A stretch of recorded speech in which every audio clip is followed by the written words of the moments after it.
moi c'est Thomas Lateur sur les réseaux. Je suis né à Montbéliard et je vis actuellement à Lyon. Je pratique mon activité depuis environ une dizaine d'années. Ma première expo, je devais avoir dans les 17-18 ans, quelque chose comme ça. Et après, petit à petit, forcément, mon univers s'est un peu construit et s'est enrichi par le biais de plein de choses. Et ça a été un long chemin et plus j'avance dans mon univers, dans mon délire, plus ça devient solide et identifiable facilement. J'ai commencé en fait avec des études de design graphique. En fait, j'ai commencé même avant ça par le graffiti. Et quand j'ai compris que je voulais faire quelque chose qui me plaisait, je me suis dirigé vers le design graphique qui ressemblait le plus au graffiti parce qu'il y avait du dessin de lettres, de logotypes. Après, avec mes études, j'ai poussé jusqu'au master. Je suis parti à Montréal faire un super stage et je me suis rendu compte que même au plus haut niveau en graphisme, il y avait toujours les mêmes contraintes de devoir être un caméléon pour le client, d'avoir tout le temps des retours, de ne pas pouvoir créer vraiment son univers. Et donc, c'est là que je me suis remis en question. Je suis passé du design graphique au milieu artistique et j'étais toujours un peu dans l'art. Je faisais mes peintures, mes fresques aussi à côté quand j'étais graphiste. Mais petit à petit,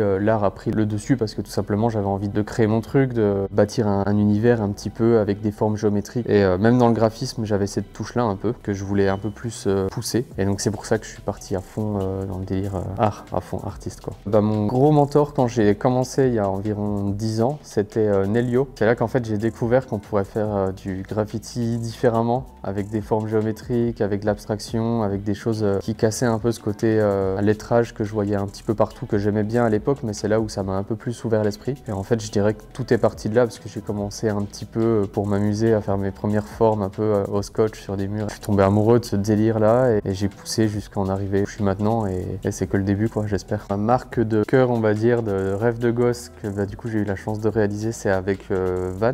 J'ai eu la chance de bosser 3 fois avec eux. Après, il y a pas mal de partenariats avec des marques pour du matériel comme Zolpan, c'est pareil, la Rolls-Royce de la peinture, donc assez incroyable. JD Sport, Decathlon, et puis après c'est des plus petites marques mais qui sont assez reconnues dans le milieu français, type La Belle Chaussette, Atelier Shelter, etc. Alors Lyon, pour moi c'est une ville super porteuse artistiquement parlant, que ce soit au niveau de l'art plastique visuel que je pratique par exemple, ou de la musique, du rap, des productions. Puis aussi c'est vrai, ça je l'ai pas dit, mais c'est à mi-chemin entre Marseille et Paris. Pour moi, Paris, Marseille, Lyon, c'est les 3 villes plus artistiques en France où il se passe le plus de choses. Et du coup, à Lyon, t'es en plein milieu entre Marseille et Paris pour faire des trucs à droite à gauche avec un peu tout le monde, avec toute la scène un peu française qui se lie comme ça là sur l'axe. Moi, c'est Thibaut qui m'a appelé en me disant on est super natif, on fait des podcasts, je pense que tu dois connaître. Et moi, j'écoute pas énormément de podcasts, donc je connaissais pas forcément. Et du coup, j'ai regardé, j'ai trouvé le taf très quali, très cool. Et du coup, là, il y avait ce fameux projet là de scénographie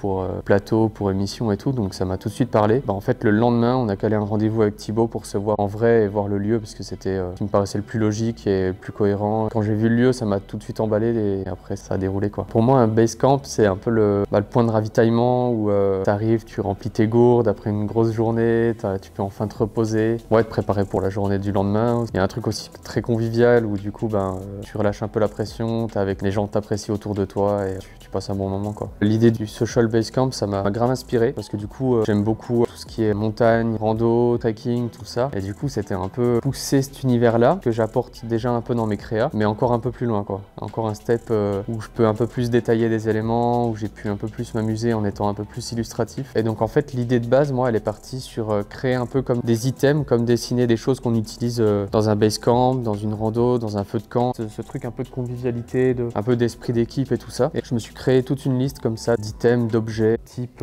boussole, carte, bûche en bois, des éléments plus météorologiques, type nuages, arc-en-ciel. Et en fait après je me suis mis à sketcher, t'essayes, tu recommences, tu fais des petits éléments, à dessiner une hache, à en faire 50 versions jusqu'à ce que je sois content, qu'on reconnaisse mon design. J'ai même dessiné un brochet dans l'espace cuisine. Et du coup, tous ces éléments-là, fallait les faire vivre ensemble. Et donc là, du coup, j'ai eu l'idée de créer comme dans les cabinets de curiosité, un peu, créer des cases un peu modulaires en fonction du mur, avec les éléments qui sont soit centrés dans ces cases-là, soit qui se calent sur toute la largeur. Il y a tout un truc un peu de modularité qui me plaisait beaucoup avec ces découpes de bois. Le plus souvent, je vais sketcher un peu dans mon carnet de croquis pour trouver des idées, déjà des proportions. Là, le projet était assez spécial. Comme je te dis, fallait que je crée un peu ces items. Donc j'ai tout créé, on va dire, par ordinateur dans un premier temps. C'était le plus simple pour créer ces petits éléments à droite à gauche, tous les collecter, avoir ma collecte d'objets et ensuite voir comment ils pouvaient rentrer dans ces cases un peu modulaires et gérer un peu ma place comme ça. Donc j'ai tout fait en première partie de A à Z sur ordi. Le sketch, la colorimétrie ensuite. Et après, dans un second temps,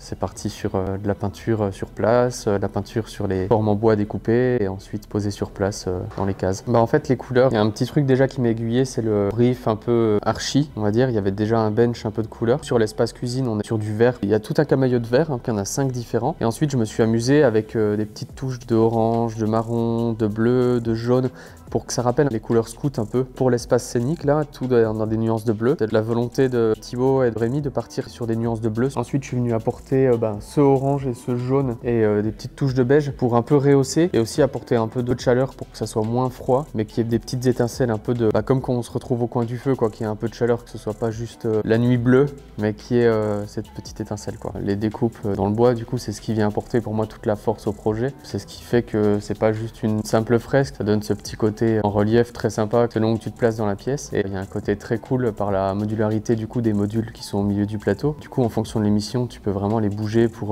organiser le plateau un peu comme tu veux. Les découpes, je les ai fait avec Gauthier, un de mes meilleurs potes, qui est une boîte qui travaille dans le bois et qui s'appelle Robin Cycle. Du coup, voilà, c'était un peu travaillé en famille, donc c'était très cool déjà. Et ensuite, avec ces formes en bois, je suis venu peindre dessus pour ajouter de la couleur et de la forme, et des jeux de lumière en fait avec les tranches, des pièces en bois. Enfin, il y a tout un truc qu'on voit déjà en vidéo et en image, mais qui est encore plus cool en vrai. Le visuel final du coup de l'émission, rien n'est laissé au hasard en fait. Les téléviseurs qui sont sur le mur. Du coup, j'ai calé ma grille sur ces formes-là pour que ça tombe pile poil et qu'elles soient animées ensuite par la suite par des motion designers super natifs et que ça crée comme un écran de veille qui soit animé. Alors du coup, derrière moi, là, on a le taf à la ligne qui va s'animer et il va y avoir de la ligne qui va bouger, par exemple des escaliers qui vont monter, une rivière qui va couler, une balle qui rebondit. Ce qui est bien, c'est que ça peut aussi changer. Il peut y avoir même plusieurs animes peut-être avec le temps qui se construisent sur les télés. L'autre mur, du coup, c'était l'idée d'avoir une lampe un peu qui clignote. Ça vient s'intégrer trop bien dans le design parce que la modularité, elle fait que ça tombe pile à la façon d'un cabinet de curiosité. En fait, la télé, c'est une case à part entière, elle fait partie de la composition en fait. Et après, tu as des modules en bois aussi qui viennent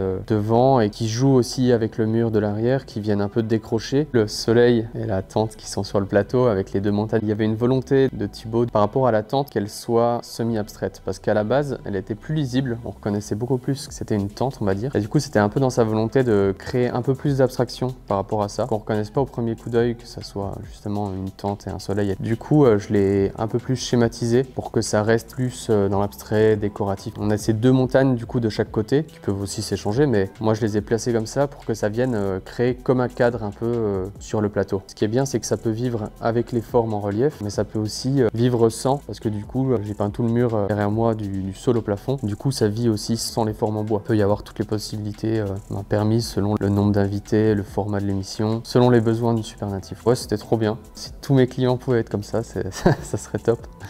Parce que du coup, c'était full liberté, du début jusqu'à la fin. Et les seuls retours que j'ai eus, du coup, ça a amélioré la créa, ça allait dans le bon sens. Je suis trop content du résultat et même du process en fait, de tout le chemin qu'il y a eu depuis la V1 jusqu'à la V7, je crois, quelque chose comme ça. Mais du coup, c'était pour le mieux parce qu'à chaque fois, on allait vers quelque chose qui se précisait encore plus. Et à chaque étape, j'avais hâte que le projet voie le jour. On peut me retrouver déjà un peu partout dans la rue, par-ci par-là, sur des murales pas mal dans le Lyon 7e, un peu aussi sur la Presqu'île, mais aussi à la Cité des Halles, là où j'ai mon atelier. Sinon, si vous n'êtes pas sur Lyon, vous pouvez toujours aller checker sur Instagram, Thomas Latter, sur LinkedIn, etc. Je suis assez actif normalement sur les réseaux.